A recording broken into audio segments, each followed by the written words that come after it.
수타소바는 손으로 정성껏 만든 특별한 면입니다. 이 면을 제대로 즐기려면 그에 걸맞은 삶는 방법이 필요합니다.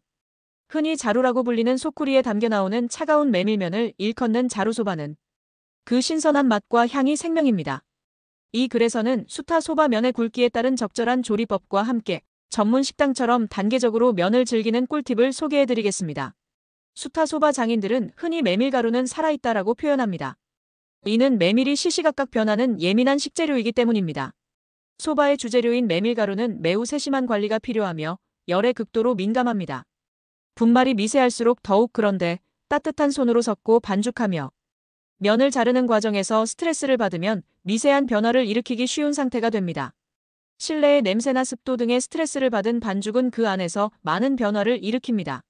삶을 때나 헹굴 때도 젓가락으로 거칠게 휘젓지 말고 아기를 다루듯 부드럽게 다루면 좋습니다.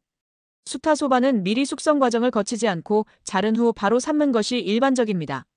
우동처럼 밀가루 전체에 물이 고루 퍼지는 숙성 단계가 없기에 면의 완성도는 삶는 기술에 크게 좌우됩니다. 메밀가루는 접착력이 약해 전분이 빠르게 호황화되지 않으면 뜨거운 물에 녹아내릴 수 있습니다. 따라서 전분이 고루 퍼지기 위해서는 온도가 떨어지지 않도록 충분한 양의 끓는 물 최소 23리터이 필요하며 가정에서는 가장 큰 냄비를 준비하고 그에 맞는 물을 넣고 센 불을 유지해야 합니다. 수타소바 면은 굵기에 따라 삶는 시간이 달라집니다. 빠르게 익기 때문에 시간을 놓치기 쉬우므로 삶는 동안 솥 앞에서 대기하며 면을 직접 확인하는 것이 중요합니다. 면 굵기 일반 메밀 함량 고함량 메밀 팁 1.01 3 50초 40초 이내 1.41 8 1분 55초 이내 1.82 3 1분 30초 2분 25초 이상도 가능. 초보자는 면을 건져 눈으로 확인하고 직접 먹어보며 삶는 기술을 익히는 것이 좋습니다. 카케소바 삶는 요령은 면이 익으면 건져서 한번 헹군 후 얼음 물에 59초간 담가 차갑게 식혀야 합니다. 그 후 다시 뜨거운 물에 48초 정도 토렴하여 따뜻하게 데운 후 그릇에 담고 뜨거운 가스오브시 육수를 부어내면 됩니다. 끓는 물 속에서 전분이 신속히 호화된 면은 모양이 미끈하고 살짝 투명한 빛을 내게 됩니다. 반대로 낮은 온도에서 천천히 익은 면은 전분이 녹아나오며 빛을 잃은 면발로 생산됩니다. 제대로 삶아진 면은 바로 찬물에 담가 빛의 속도로 빠르게 식혀야 합니다. 면이 익었다는 것은 중심 부분까지 완전히 뜨거워졌다는 뜻으로 식히는 것 역시 중심 부분까지 빠르게 식혀야 합니다. 가정에서는 수돗물로 헹구는 대신 얼음을 준비했다가 그 속에 담가 식히는 것이 더욱 쫄깃한 식감을 얻는 비결입니다. 메밀면을 헹굴 때 밀가루 함량도 확인할 수 있습니다.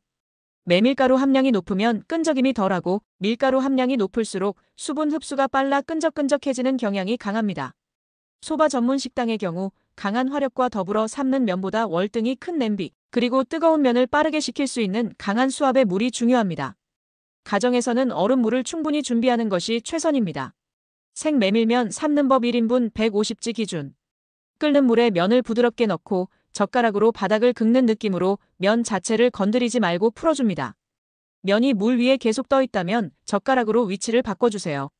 물기를 따라 냄비로 돌 수 있도록 해주세요.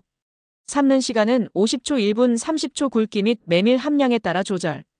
자루소바를 전문 식당처럼 즐기는 패턴. 예부터 소바 장인들은 바로 만들고 바로 삶아 바로 먹는 것이 최고의 메밀면을 즐기는 방법이라고 강조해왔습니다. 특히 숙성 과정 없이 바로 삶는 수타면은 빠르게 변화하는 전분의 특성상 이 원칙이 더욱 중요합니다. 자루소바는 처음 접할 때 다음 5단계를 거치면 본인이 가장 맛있다고 느끼는 부분을 발견할 수 있습니다. 1. 찌위에 찍지 말고 면만으로 수타소바 본연의 향과 맛을 느껴보세요. 면의 물기가 흥건하면 향을 제대로 맡을 수 없으니 물기를 잘 털어내는 것이 중요합니다. 2. 면과 신선한 무즙만을 함께 먹어봅니다. 무즙의 개운함이 메밀의 풍미를 돋웁니다. 3. 파를 원하는 양만큼 올려 함께 먹어보세요. 향긋한 파향이 면 맛에 깊이를 더합니다. 4. 와사비를 원하는 양만큼 면 위에 올려 먹어봅니다. 알싸한 맛이 면을 더욱 다채롭게 합니다. 5. 마지막으로 쯔유의 간을 본 후 메밀면을 알맞게 찍어 먹습니다. 수타소바는 전분의 미완성 상태에서 뜨거운 물에 들어가며 호화되어 완성됩니다. 이는 마치 모래로 만든 성이 물과 만나 견고해지는 것과 같습니다. 이러한 섬세한 변화를 이해하고 단계적으로 맛을 찾아가는 과정 자체가 소바를 더욱 특별하게 만드는 경험입니다. 특히 수타소바의 향을 제대로 맡고 싶다면 수타소바 면이 테이블에 놓이고 1분 정도 후면 물기로 인해 반짝이던 면이 살짝 메마르게 되는데 이때 메밀향을 좀 더 진하게 맡을 수 있습니다. 진정한 메밀의 맛과 향을 발견하는 즐거움을 누려보시길 바랍니다. 감사합니다.